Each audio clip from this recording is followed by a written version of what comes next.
The following is an exclusive presentation of WI Garden Media, the voice of Garden Talk Radio.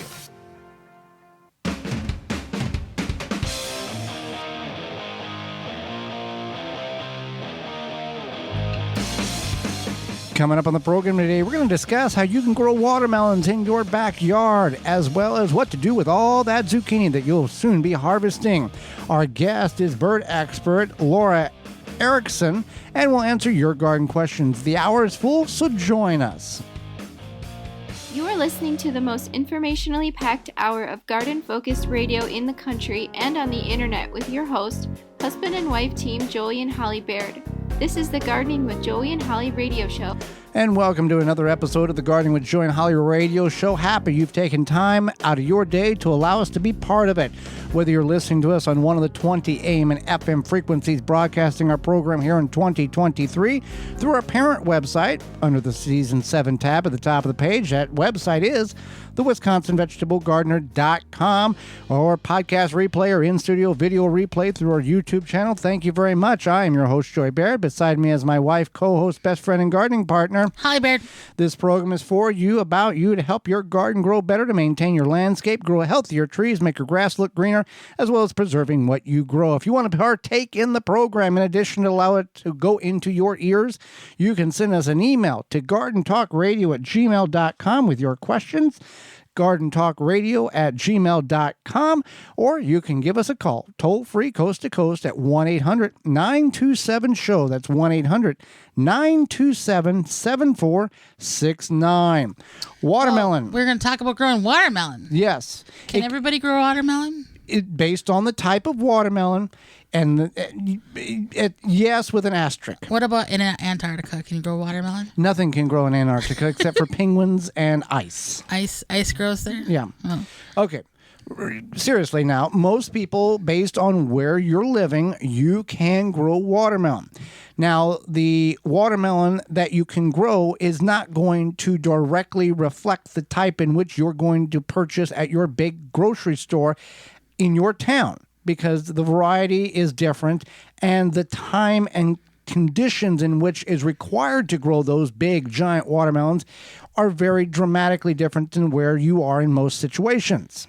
Right. And so, yeah, so the biggest thing is that you want, if you are in a northern climate, you want something that will grow from seed to harvest within 90 days.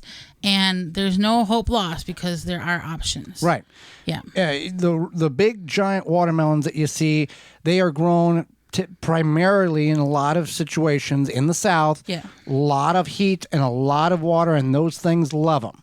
The watermelons love, the more heat, the more water you can give it, the better off it is. And that's great if you were living in the South, but most of us aren't living in the South.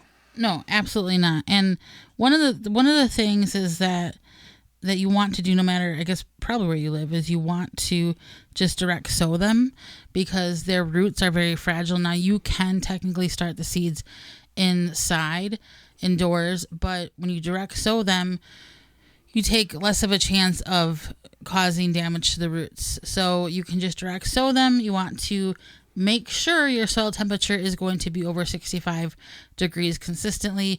You might be excited to put your watermelon seeds in the ground, and then you get like a little bit of a cold snap. It's probably not the best for them. You might have to replant them, so definitely make sure you're at the right temperature. Fun fact here about watermelon, Holly. China produces alone more than 60% of the world's watermelons. Wow. And the United States, most watermelons come from Gainesville, Florida. So there you go. How many? 60% China produces worldwide watermelon. How many come from Florida? I don't have that statistic. Oh. I just know that that's the majority of where the United States watermelons come from, is Gainesville, Florida. I thought because I know, like, I've seen the trucks where they're like from Georgia watermelons, Alabama watermelons. Right. Top 5 producing watermelon states. Here we go. Arizona, California, Delaware, Florida, and Texas. Delaware. Interesting. Yeah. Go. Right. Okay. So back to watermelon planting. So most of us who are listening, I know we have download of all over the world and in the southern portions of the United States, but for you who are listening in areas that are in relatively, challenging times to grow, watermelons there is watermelons. We've grown watermelons in Zone 5 where the show originates and in our backyard. And we're going to talk about what kind we grew. Right. And we were able successfully to do that because we were able to keep the water to those watermelons, and we did it in the straw bale gardening method. And that is a way of the breaking down the process of breaking down the internal portions of a straw bale in order to create a soil mixture inside of it for the plants to feed off of. The moisture is retained more relatively than in open, unmulched soil. And that's how we were able to successfully capture a watermelon in our backyard. Yes. So with that being said, you want to keep in mind that you want to direct sow, and then they are going to vine, so you want to give them a lot of space. You need to plant them at least a foot apart and give them room to grow. Now, each watermelon here, you're not going to get like 5 or 6 or 7 watermelons on a vine. Your best scenario is 1 to 2 watermelons per vine, because a watermelon takes a lot of energy to produce the melon in which we are harvesting. And the plants know this, and they will kick off or detach watermelons that they are trying to grow in order to focus energy on other ones. You can accelerate that by making sure that there's only 1 or 2 watermelons on that vine, so all the energy is directly into those melons on the vine and not waiting for the plant to decide which one they're going to get rid of. Pollination is also a key there, and we all know that as well. Yes. That is the key, is pollination. And then they are heavy feeders, so you want to make sure that you have very nutrient-rich soil. If you don't, you can always add some sort of... couple bags of compost. Some compost, yep. You can also, partway through the season, go ahead and add an all-purpose fertilizer. You could do a liquid or granular, whatever it may be. Just make sure you're not disturbing the roots or the vine. And if you have a little bit of a sandier soil, that's okay for watermelon. So do not disturb the soil, which means that watermelons take a lot of water.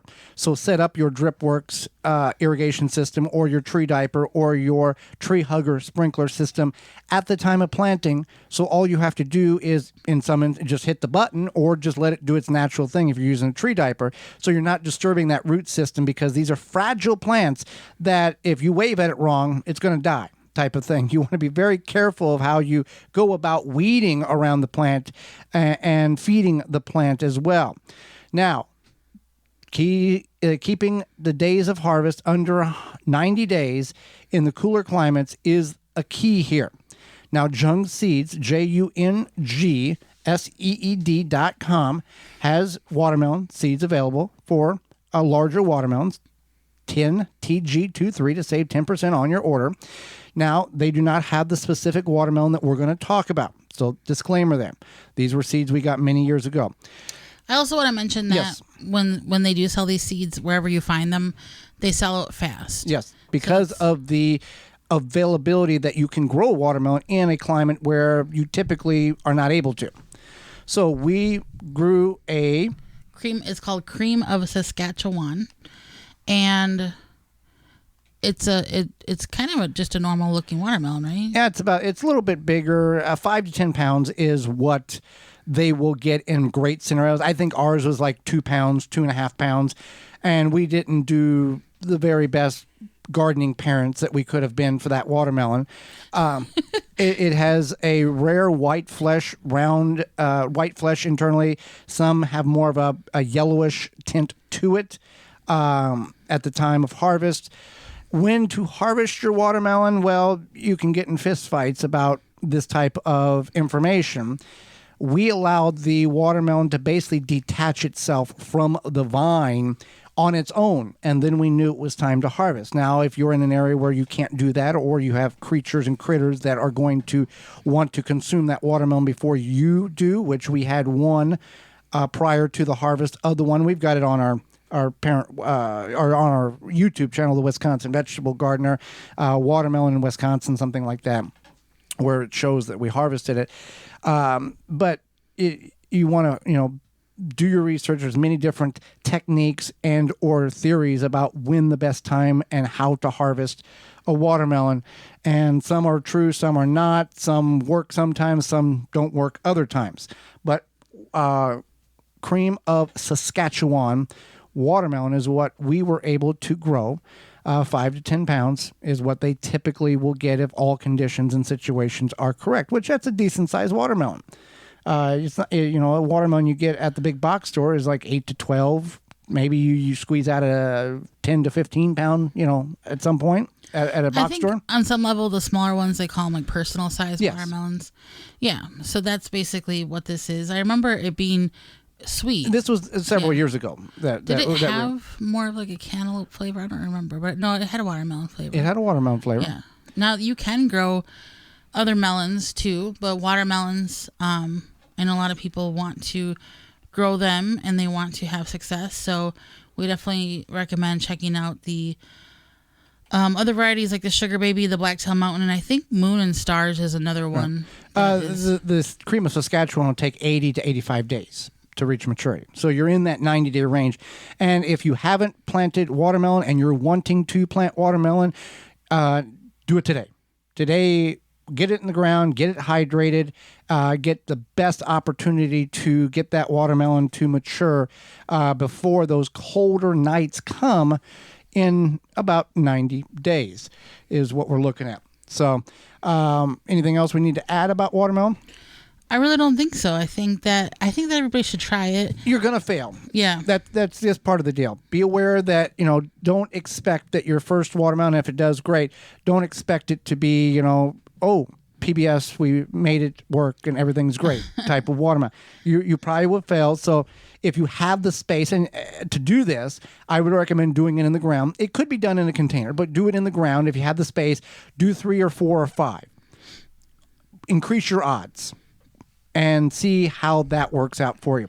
If you're in a southern area, you've already got watermelon planted, or you have the time now to plant because you're going to have a much longer duration, and you can grow, if you're in Arkansas or Tennessee or Alabama, Georgia, those areas, you're going to have that opportunity to grow that much larger watermelon over a much longer time frame to get what we up here in the north go, oh, that's a good watermelon, clink, clink, clink at the store, and we pay like $6 for them, and we think it's great.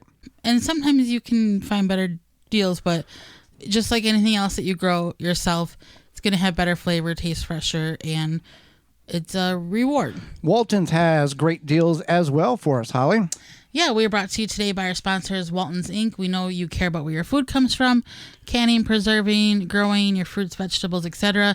But what about the meat? At Walton's, you can get everything you need, equipment, seasoning, supplies to make sausage, jerkies, meat sticks, your way to your high standards.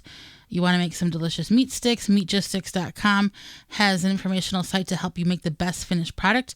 They have a full line of their meat grinders, mixers, sausage stuffers to help you go from animal to edible. At Walton's, everything but the meat.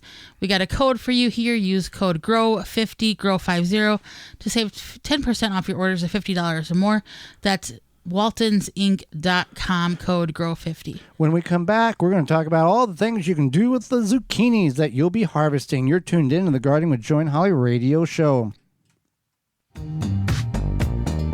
Got a question for Joey and Holly? Send it via email anytime to gardentalkradio@gmail.com. Grip 6 produces American-made products with sleek designs and quality materials. Based and manufactured in Utah, they have high-quality and durable products to last a lifetime. They are built beyond tough. The wallets are low-profile, made out of high-quality aluminum, and options to upgrade. Access your cards and cash without bulk. Guaranteed to last a lifetime. It's the last wallet you'll ever need. Your traditional wallet is big and bulky and not easy to access the cards you need conveniently. Grip 6 has a quick array access for your cards. You can also add money bands for cash, more cards, business cards, and more. Variable capacity for minimalists or maximalists. Lightweight, sleek, and no wallet bulk in your pocket while gardening, working outside, or enjoying the great outdoors. Designed and manufactured in-house for best results and quality every time. When you purchase from Grip 6, you're supporting long life cycle products and American-made manufacturing. Check out their belts, wallets, and socks at grip6.com. Use code RADIO15 to save 15% off at grip6.com. Chapin has the tools for planting your garden and keeping it growing all season long. Whether your garden is big or small, Chapin has sprayers and spreaders for fertilizing, weed, and pest control, watering, and seeding. You can find Chapin products at your local hardware store, big box retailer. You may visit them also online at chapinmfg.com to learn more and buy online. We know that you appreciate the value of a beautifully landscaped yard, but tackling such a project yourself can seem way too complicated, right? Bloomin' Easy plants are the answer. Their plants are low maintenance and offer exceptional beauty and color for your yard. Plus, they offer free seasonal care reminders with simple how-to videos tailored to the plants that you choose. With Bloomin' Easy on your side, creating the yard that you've always wanted becomes as easy as plant, water, and relax. Check them out at your local garden center or by visiting bloomineasyplants.com. Mantis tillers, the premium long-lasting gas-powered tillers, are the perfect solution for any garden. This Mantis machine is available with 2 or 4 cycle engines with a 19-inch or 16-inch tilling width. Your DIY companion in your garden and your lawn converts easily for edging, aerating, and more with optional attachments. Find details at mantis.com. A non-selective herbicide that is USDA certified? Yep, No More Weeds by Naturally Green Products. The same great company that brings you No More Bugs. No More Weeds kills weeds with no harsh chemicals and no glyphosate. No More Weeds is a commercial-grade vinegar base with a proprietary sticking agent. Great around pools, decks, patios, and more. Visit natgreenproducts.com. Free shipping on orders over $50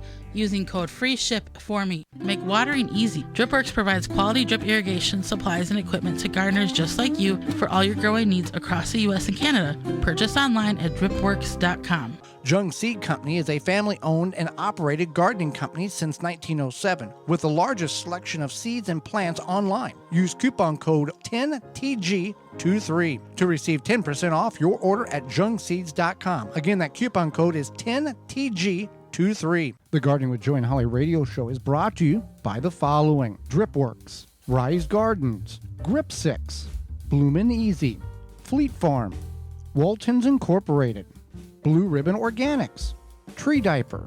Find all sponsors at the WisconsinVegetableGardener.com and thank them for their support. Welcome back to the Gardening with Joy and Holly radio show. Thank you for allowing us to be part of your day. Moments away, how you can deal with all that zucchini, some unique ways to utilize that vegetable. But first, a word from our friends at Farm Defense. Farm and garden in the ultimate comfort. Farmer's Defense has lightweight and durable sleeves made to protect you against the elements while farming. Farmer sleeves offer unparalleled protection of arms and skin for any farmer, gardener, or outdoor worker. Their sleeves are offer cooling, comfort, and protection against the elements outdoors. You want to say goodbye to irritated skin and sunburns in the garden. An alternative to thick clothing, Farmer's Defense is made of wicking material with UBF protection factor of 50+ to protect you from the allergens and scratches. To find all their products and more, visit farmersdefense.com. So, zucchini. People plant 3 plants thinking, hey, we're going to have enough. And they have dozens and dozens of pounds of zucchini coming out of their garden, and they are at the mercy of what they can do with it outside of throwing it in the compost bin. There is a national put zucchini on your neighbor's porch day, which I think in August or something like that. It's August 8th. You stole my fun fact. Oh, okay, well. I knew you were looking that up because you didn't. I forgot what day it was. I knew it and then I forgot. So it's August 8th. It's National Leave Zucchini on Your Neighbor's Porch Day. It's kind of like the National or World Naked Gardening Day. It's not really a law or anything, and you really got to be careful where in this time of age walking on people's porches and leaving stuff. You also probably got to be careful naked gardening too. Well, but yeah, and you you always lock your car doors because people come out and there'll be 5 zucchinis in the front seat type of thing. Yeah, no, you should probably lock your car doors for many reasons, but definitely because of zucchini. Yeah, that would be the least of my concerns. The engine's gone, the wheel's gone. Oh, I got zucchini. Well, that's good. So obviously we can do. I grew up utilizing zucchini of the meal being cut it thin, roll it in egg, cornmeal, fried in a pan with oil. And then that was how we utilized zucchini. You can make zucchini relish. We made that as well growing up. And then You made zucchini relish when you were growing up? we made everything. that. Yeah, we made grape juice, grape jelly, grape jam. Anything that could go in a can, that was what was made. We made zucchini bread growing up. Okay, which you can trick people because they think it's banana bread. Yeah. Yeah. And I remember... Don't do that if somebody's allergic to zucchini, by the way. Are people allergic to zucchini? I am assuming that people are allergic to everything now. That's true. Between to trees, to air, to ice. Everybody's allergic to something. Ice. Why not? Actually, some people do have where they get too cold. So if they're around ice, I guess. Okay. Yeah. All right. So what you do with the zucchini, you can freeze it, and so some people will blanch it and then freeze it. Some people will. In what capacity? Like in a shredded capacity, or they're not taking the whole thing and just throwing it in the freezer? No. Yeah. So you would shred it. A lot of people will shred it, and then in that case, you would shred it and just as is. You wouldn't try to blanch it. You would just put it in some freezer bags, and then you can add it to soup stocks. You can add it. Then you can bake with it too. Right. So that you have it fresh. Well, the problem is that if it gets too big, it becomes very difficult to consume because the seeds are so large. So then you would take and turn it into zucchini relish or zucchini bread, utilize it in that manner. The frying it up because you got basically the same seeds that you planted are inside because it's it's 7 pounds and the size of 4 inches in diameter. It gets quite woody. So I guess it's good to mention then when you are harvesting your zucchini, if you see one that's perfect for harvesting, get it. Yeah, don't wait until the next day because I feel like they grow twice in size overnight. Yeah. So yeah, you can freeze the zucchini. You can add it to desserts. And Joey has a story about the zucchini apple pie. Yeah, many years ago, not so many years, but anyway, 10 years ago probably, Holly and I were at a farmer's market retail, it's a barn where you go and buy the local farm stuff. And the woman said that you can take zucchini and put the zucchini to the side, make your apple pie. Do everything with the apple pie, prepare it, do everything except for adding apples. Instead of adding apples, add zucchini, and nobody will know the difference because the zucchini, I think, is the mushroom of the vegetable world. Zucchini will absorb flavor very, very well. So when you're adding the cinnamon and the sugar and all those things in which you add into an apple pie, instead of adding the apples, you're adding chunks, you're processing and putting the zucchini in. That becomes now the flavor of, you think, cinnamon, sugar, tastes like apples. Well, it's really zucchini. So you can make apple pie, but use zucchini. You can also do mock pineapple with zucchini. Yeah, this is a canning procedure. Kind of a dessert, but not. So yeah, you make mock pineapple, and you basically take the zucchini, you peel it, get the seeds out, cut it into little pineapple chunk sizes, and then you cook it in some sugar, pineapple juice, water, and then it becomes it kind of absorbs that pineapple flavor. And then again with the mushroom, mushrooms absorb flavor, and same zucchini, same thing. Yeah, so then it becomes the pineapple kind of. It just doesn't have the same exact texture as pineapple, but it's still good. Pineapple has that stringy type. I incorporate pineapple with kind of a stringy. When you chew into it, it kind of tears. Zucchini doesn't have that. But for people who like pineapple but are not really familiar with the texture, the dead bringer every time. They do not know it's zucchini. That's how realistic it is in mimicking pineapple. Now, you water bath this, and there's a procedure, and there's a YouTube video that we have on our parent website, the WisconsinVegetableGardener.com. In the search bar, just put in mock zucchini or mock pineapple, something like that, and it'll come up, and Holly walks you through how to do that with the zucchini that's coming out of your garden. But it's a very unique way of doing such. Now, obviously, you gotta purchase pineapple juice in order to make this happen. But so one thing I want to mention is you can make zucchini pickles, but if you make them, you want to make them fresh. You don't want to can them because they can get very mushy. So you make refrigerator pickles with them. Right. Now, zucchini is, whenever you make cucumber pickles, heat is the enemy of the pickle. And the more heat you do, the longer in the water bath, the spongier or the softer the cucumbers can get. That's why people recommend doing them in pint jars instead of quart jars. Now, our grandparents did them in half-gallon jars, but that's a whole nother story. Now, zucchini, I don't think has the same texture as a cucumber, which meaning that it wouldn't get as spongy. But with any canning procedure, you want to use the freshest of fresh you can. You just don't want to go, okay, we'll collect for X amount of days, then we'll process, because that first stuff is going to have aged and started to, in scientific terms, started to decay or break down and become soft and not firm like the fresh zucchini or tomato or whatever you're harvesting out of the garden. So one thing I also wanted to mention is that you can give it away, and there's people that do. I know there's people that are listening. They have massive gardens, beautiful gardens. They don't grow zucchini because they know that they are going to get inundated by people who have too many zucchini plants that are begging to get rid of it. Right. I only planted 2 zucchini plants this year because I know that we will have zucchini from other places coming in. But people don't understand the productive rate in which zucchini plants can produce. Now, we're talking zucchini Black Beauty, we're talking crookneck, we're talking yellow zucchini, and a zucchini plant can produce very quickly and rapidly in the proper conditions. Yes, and I guess I want to heed caution that there are ways that you might have problems growing zucchini. There are different bugs, what's it called? Vine. Squash vine borer. Yeah, squash vine borer. And then also just sometimes people just don't have the best luck growing zucchini. So if you're like, I've attempted to grow zucchini 1,700 times. Why? What's wrong with me? It's nothing. There's a lot of things that all of us can't grow, and that's okay. Don't feel like a failure.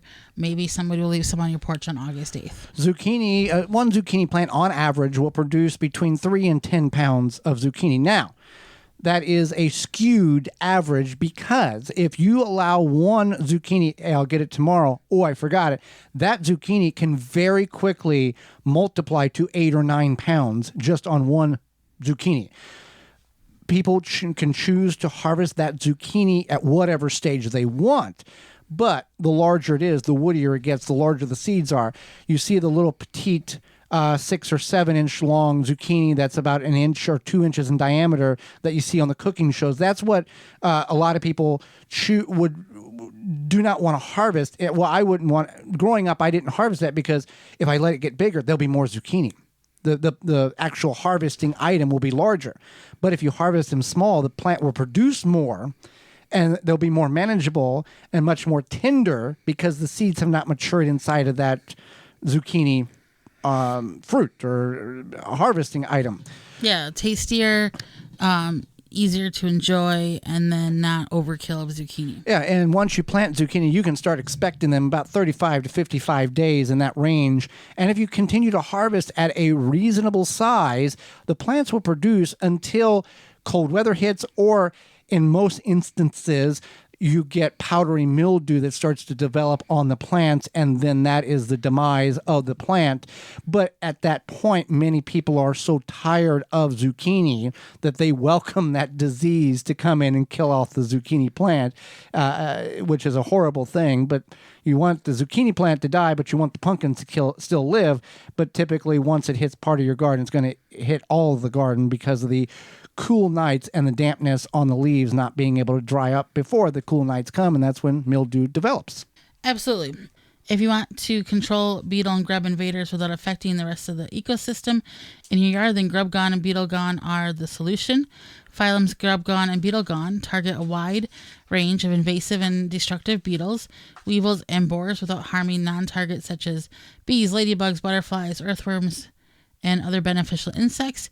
You can purchase these products locally in Massachusetts at Ward's Nursery, MUQ Garden Center in Hyannis, County Garden, in Connecticut at Van Wilgren's Garden Center, in Maine at Salisbury Organics, in New York at Fadigan's Nursery, in Ohio at Berlin Seeds. Phylum Bioproducts, that's PHYLLOM bioproducts.com. Target the pest, not the rest. When we come back, hang out with us. Laura Erickson will be with us, bird expert and author. You're tuned in to the Gardening with Joy and Holly radio show. Have a garden question? Give Joey and Holly a call now or anytime 24/7. Just dial 1-800-927-SHOW. If you can't get through, leave a message and they will call you back. Call now 1-800-927-SHOW. Going on vacation and can't find a plant sitter? Check out Tree Diaper. It can provide perfect soil moisture for plants for weeks, even months. Use coupon code GARDEN15 to save 15% off at treediaper.com. Aqua-Mart.com has everything you need for eye-pleasing outdoor water features on your property. For over 25 years, we've been creating and field testing beautiful water features in order to provide you with the most reliable products and best value in the industry. From easy-to-install pond and water fill kits to pumps, fish food, and more, you'll find everything you need to install and maintain a naturally balanced water feature in your yard. Make your backyard a true oasis and maintain it well. Visit aqua-mart.com to shop for all your needs. Deer Defeat is an all-natural based animal repellent to keep deer and rabbits away from your valuable plants that is odorless after 30 minutes and dries clear. It creates a continuous, invisible shield to protect your plants. Works for 30 days through rain, snow, and freeze. Will not clog your sprayer. Apply to your property without environmental damage. You can spray directly onto your plants up to flowering, then apply around your plants to continue protection. No need to reapply. Money-back guarantee. To purchase, go to deerdefeat.com and use coupon code RADIO to save 10% off your order. Spring, the season of renewal, an unexpected house guest, none the worse perhaps than ants. And I'm not talking about great Aunt Mabel. When you need to get rid of ants fast, you need Rescue Ant Baits. Rescue Ant Baits are pre-baited, child-resistant, and ready to use right out of the box. No sticky liquid, no mess. Made in the USA by the makers of the popular Rescue Fly and Yellow Jacket traps. Learn more at rescue.com. That's rescue.com. Listen, at Furlough Mattress, saving a lot on a comfortable mattress with a lifetime comfort guarantee is easy. Why? Well, because we make our mattresses right at the store. Yeah, we cut out the middleman, and voila, you got it. We pass the savings directly onto you every day. So hurry in today to your local Furlough, where there are no middleman markups. Wake up, sleep better, and save at Furlough. Hi, I'm Russell Taylor with Live Earth Products. I'm a soil health expert, here to help you. Live Earth Products specializes in soil conditioners and fertilizers that will help you build healthy and vibrant flower and vegetable gardens. As our name describes, Live Earth means healthy soils. Live Earth products are humic and fulvic soil amendments and are all natural, organic, and directly from our family mine in Utah. Live Earth products are easy to apply, and the results will blossom right before your eyes. Live Earth products can be applied throughout the growing season. So pick up Live Earth Humate Soil Conditioner, our Liquid 6 Humic Acid, at your local garden center or on Amazon. Also available through our website, liveearth.com. That's liveearth.com. Live Earth, here to bring vitality to life in your garden.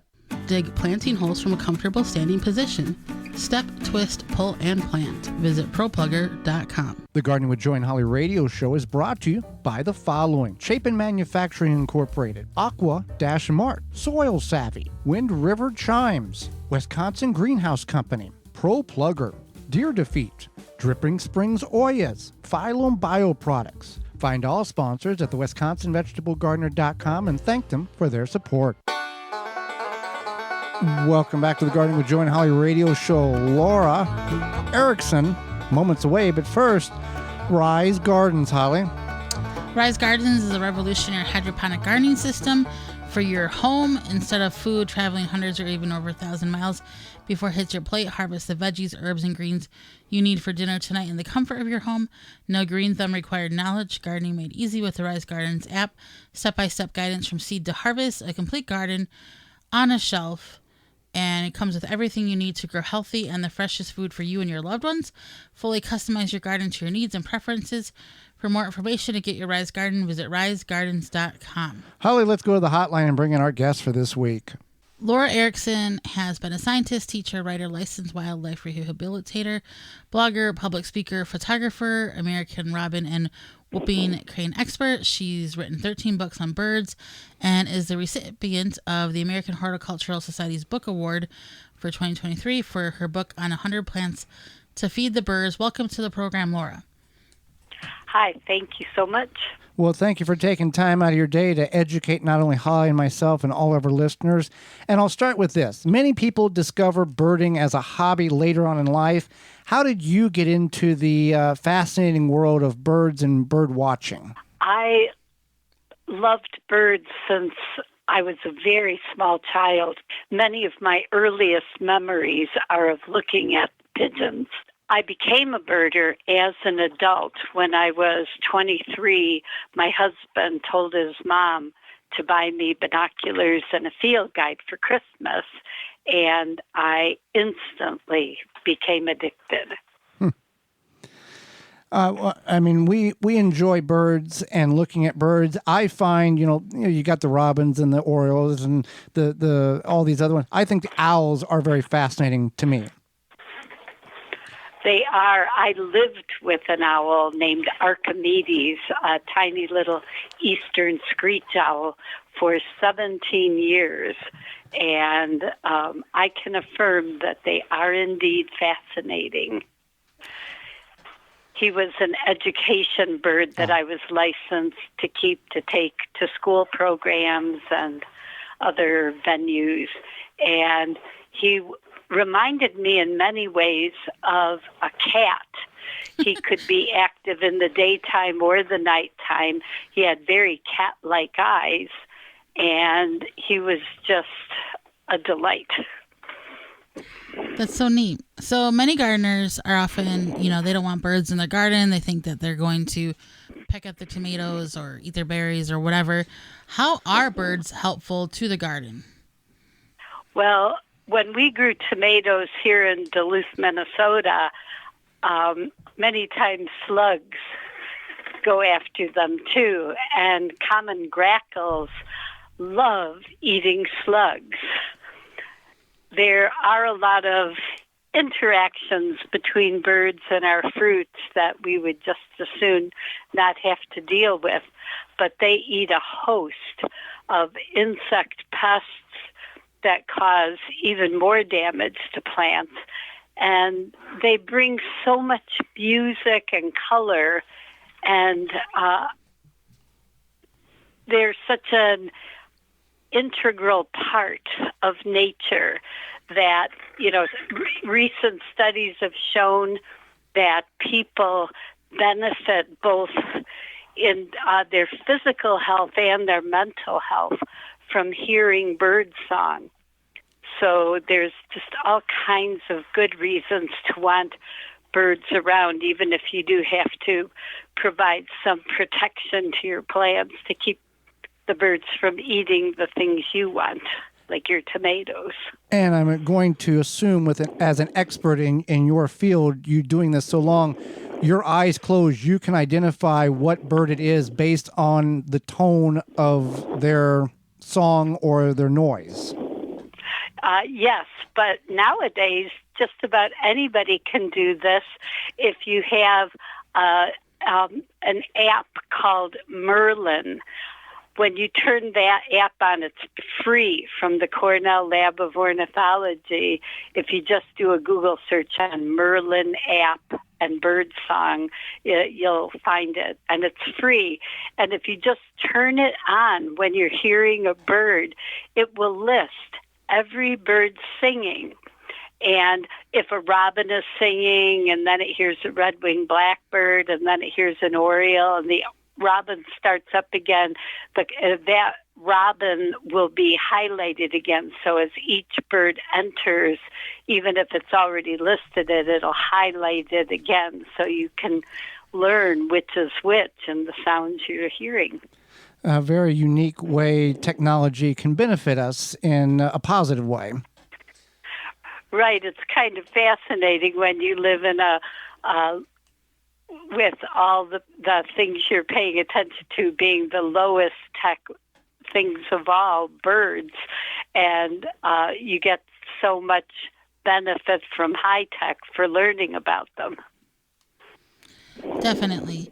So your book, 100 Plants to Feed Birds, just won the American Horticultural Society's Book Award.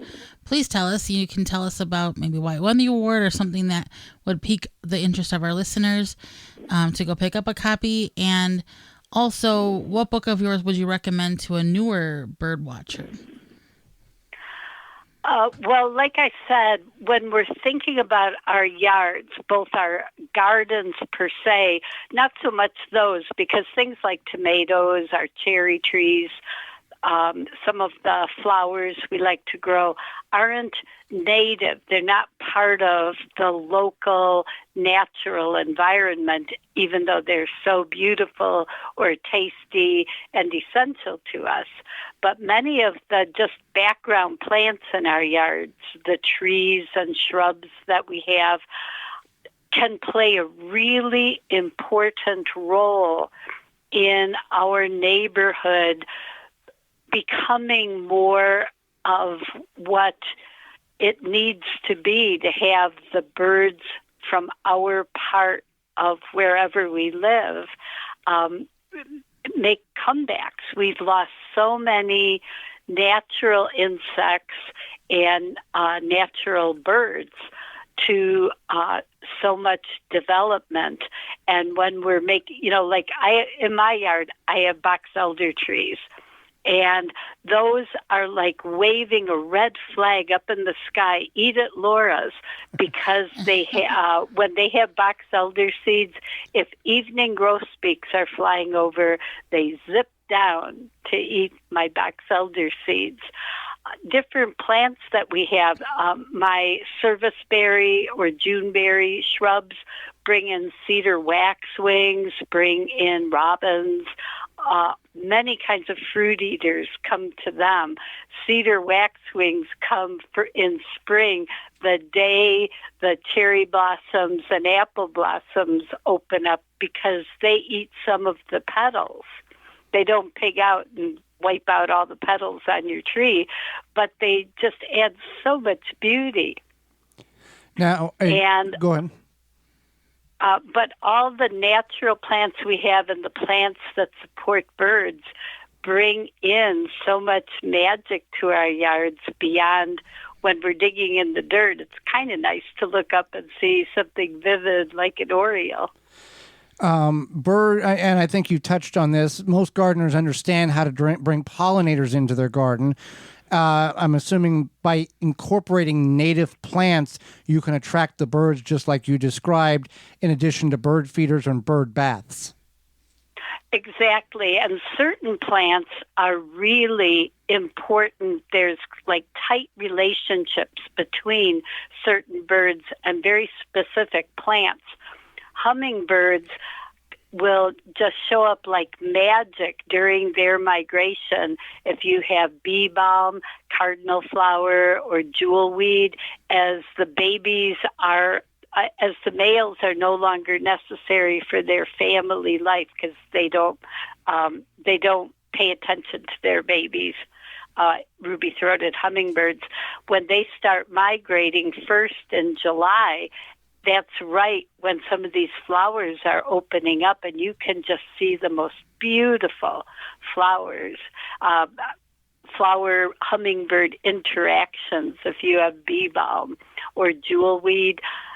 Some plants are just very specific to birds. Many of the composite plants draw goldfinches, indigo buntings, and other very colorful or pretty little seed-eating birds. There's oak trees provide acorns. We all know about that, which are essential for blue jays. Florida scrub jays are very dependent on scrub oak down in Florida. Each kind of plant can have some very tight relationships with birds, but also oak trees, long before they're producing any acorns at all, every spring as their buds open up, tiny native caterpillars emerge, which are one of the essential foods for colorful warblers and scarlet tanagers as they're migrating through. So it's really nice to provide plants thinking about what birds could come to them so you're aware of the interplays. Now, for people whom are creating a native environment, bird feeds, bird bath, what is your recommendation about bird houses? Do you advise not to do that in their backyard? What is your advice on that? Bird houses are very tricky. If they have a perch on them sticking out like a little front porch for birds, that actually makes them very likely to attract house sparrows. And those all are not a native bird. They cause a lot of problems for native birds, and they don't need subsidized housing. If you live in a place with bluebirds or tree swallows and can monitor it, those make wonderful additions on a fence line, say. Chickadee houses can be a little tricky because you have to know enough about what house wrens like to put the chickadee house where the house wrens are not likely to want it. Otherwise, the house wren male will take over every little crevice on his territory that might seem pretty to a female, and he will actually puncture all the chickadee nest eggs to take over that nest box. So providing nest boxes is trickier than a lot of things. That's where they're going to be raising their babies, and the birds using it are very vulnerable, and we need to make sure we're doing it right. The Cornell Lab of Ornithology has a really good website that helps with monitoring bird houses. If you just go to Cornell's All About Birds, you can look up different birds that you might want to attract, and you'll get all kinds of helpful information about the safest ways to do it. Fantastic. So we've really enjoyed having you on the program, Laura, and your great information. How can people find out more about you? I know you mentioned the Cornell Ornithology Department, but how can people find more about you and your books and your great information? My website is simply lauraerickson.com, and it's got a host of stuff about birds, how to help them, and lots of pictures and recordings. Well, Laura, we greatly appreciate the very important and wonderful knowledge you've shared with all of us about birds and what to do and what not to do, that we thought we were helping birds by like putting birdhouses and nesting boxes in our yard. Now we know that we need to be more cautious about that, and we appreciate that information. Thank you for it. Thank you so much for having me. Absolutely. And when we come back, it's Your Garden Questions, Our Garden Answers. You're tuned in to the Gardening with Joy and Holly radio show. Got a question for Joey and Holly? Send it via email anytime to gardentalkradio@gmail.com.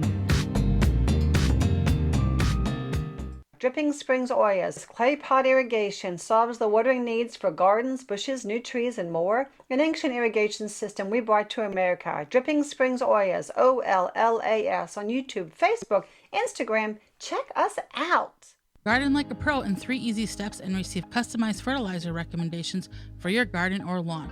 Soil Savvy helps you determine what nutrients your plants need to thrive. Never again over-apply nutrients they don't need. A patented process that makes you a smart gardener. To get your soil test kit, go to mysoilsavvy.com. Rootmaker starts your plants off right and keeps them going through harvest. From their seed starting trays with an innovative design that air prunes the roots to their large variety of grow bags, 1 to 60 gallons. Their products will provide you the harvest you've never seen before. Visit rootmaker.com and use coupon code RADIO23 to save 15% off your order at rootmaker.com.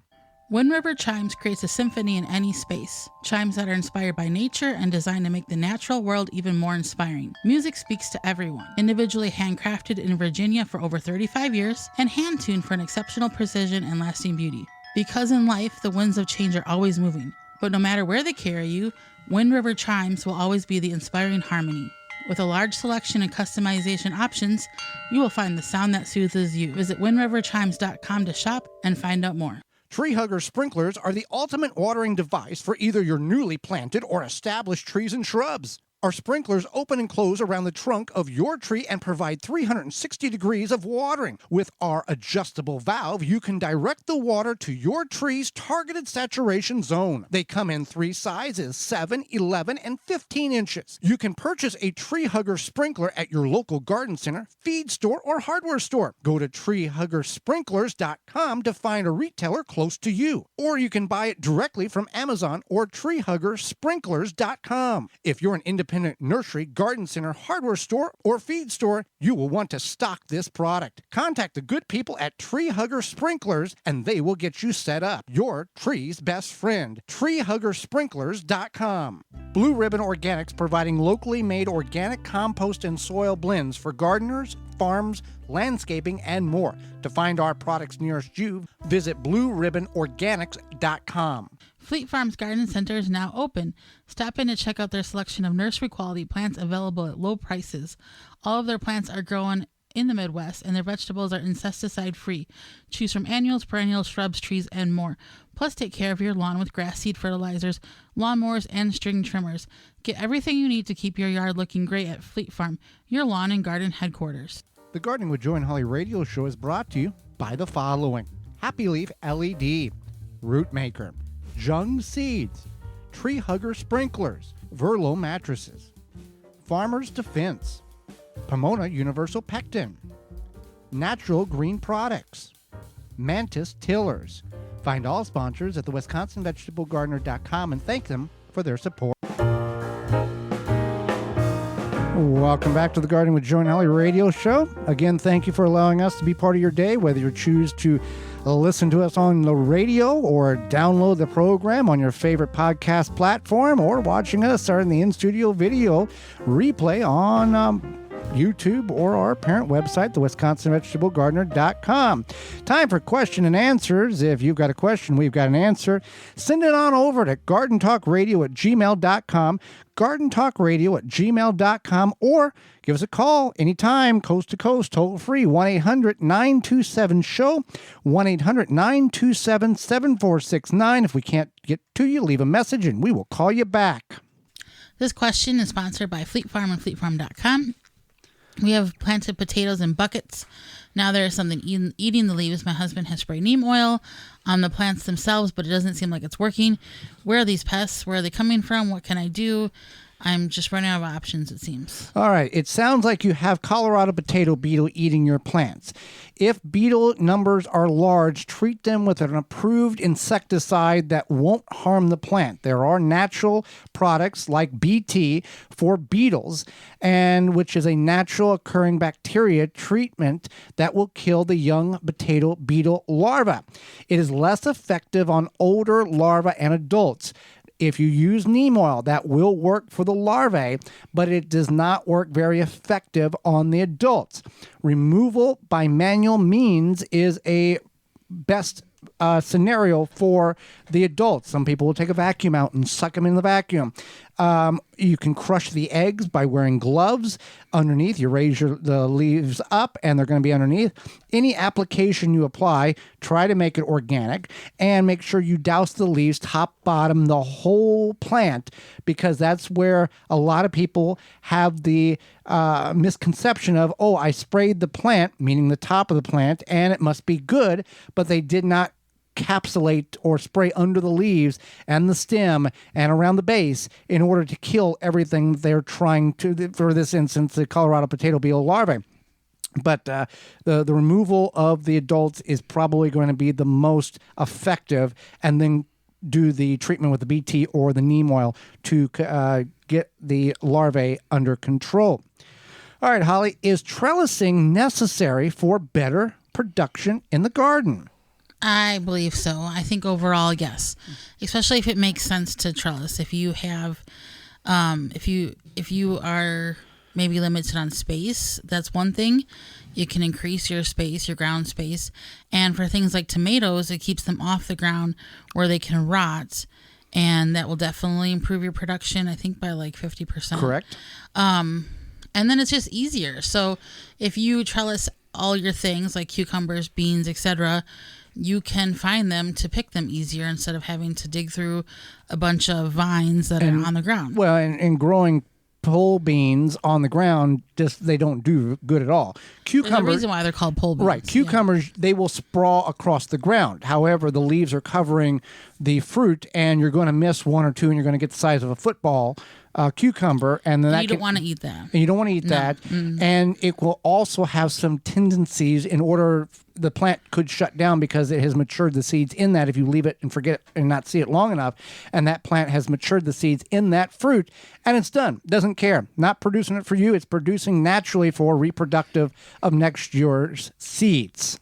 I guess my question would be is like, why wouldn't you want a trellis, more or less? I think that there are just many benefits to it. Maybe you don't like how it looks or something. You could get creative with trellises or find some really nice, pretty ones. But in most aspects, you're going to get a better production. Yeah. Oh, absolutely. Pollinators are going to be able to access the flowers better, for cucumbers example, and just going to be all around better and easier to harvest. So next question is, last year the Japanese beetles took over my apple trees. I had some of the bag traps, but I've heard conflicting things about them. The bags filled up, but there was still a bunch of these Japanese beetles on my trees. Do you have any suggestions? I heard you mentioned something about putting something into the grass to kill the larva. Is it too late? What should I do? Okay, the bags from Rescue at rescue.com, RESCUE, the Japanese beetle traps, work very, very well. It is best to put the bags as far away from the potential issue as possible or past year's problems. Don't put it 10 feet from the tree or under the tree. Put it, if you can get 90 feet away, if you can get it to the edge of the property. So as the insects fly, they will be attracted by that lure that's in the rescue trap, and they will go in the bag and not go towards the trees. So keep that is the best recommendation. If you can get it 90, 120 feet, not near the problem. You can also use phylum bio products. It can irrigate in the ground to kill the larvae, but that is in the spring. We're past that at this point. The beetles lay, the mature beetles lay small white eggs in the soil. If moisture is sufficient, the eggs will absorb it and enlarge and become round, and then they will hatch. So at this point, Beetle Gone is the best solution to do that. That's Grub Gone if you want to use that in spring. Beetle Gone, it is a BT product that is natural that you spray on the plant. You can use it on trees, your vegetables, and it will kill the Japanese beetles, and it's the only natural way in order to do such. And you can buy the bag and do it. It's a water soluble, dissolvable product that you spray on your trees, and it will kill the beetles and do a phenomenal job. And you can have apples and pears and peaches and whatever else, and Japanese beetles are predominant in my experience with pole beans and bush beans and cherry trees growing up. So you can spray it directly on the plants, no problem whatsoever. Apply, and you can go that route. Naturally occurring bacteria, Grub Gone, non-chemical BT product that specifically targets those pests, and they do not hurt the beneficial insects like bees, butterflies, and insects. All right. So the next question is, I was wondering if there's something. Let's go number 5 real quick. Okay. Here. I have what I think is an issue on my zucchini plants. It looks like powdery mildew, but when I touch it, nothing comes off. It looks silver. So that would not be powdery mildew, which is a good thing. That's a good thing. And that's silver molding. Yes, mottling. Mottling. Yeah. Yeah. This is just a natural way some zucchini plants grow. Often people misdiagnose this as being powdery mildew, but the powdery mildew is most occurrence is in the later portions of the growing season when the night temperatures are the plant gets wet and the nighttime temperatures are not warm enough in order to dry the moisture off of the leaf, and mildew begins to develop. And then without proper procedural applications of home remedies or commercial available products, your plant will suffocate because that mildew is preventing photosynthesis and it's choking the plant out. We talked about in second segment, most times your zucchini, you're already tired of it anyway, so you just kind of let it go. But this is effective on cucumbers, pumpkins, and other vine crops, grapes, I think watermelons as well. So this is a problem that on the powdery mildew. So this is a good problem that it's nothing you need to do about it. It's just the way the plant grows. So congratulations, you don't have powdery mildew. Thank you for writing in and asking the question. Well, with that being said, Holly, we are out of time, and we thank you for yours. Miss any portion of the program today or would like to revisit it, you can certainly do that by going to our parent website and searching the Gardening with Joy and Holly radio show under the Season 7 tab, or sending us an email to gardentalkradio@gmail.com. Tune in next week to the program where we'll be discussing hardscaping on your property, as well as the pros and cons of rain barrels. Our guest is author Tony Gatatoni, and we'll answer more of your garden questions. So until next week, for Holly Baird, I'm Joy Baird, and we will see you in the garden.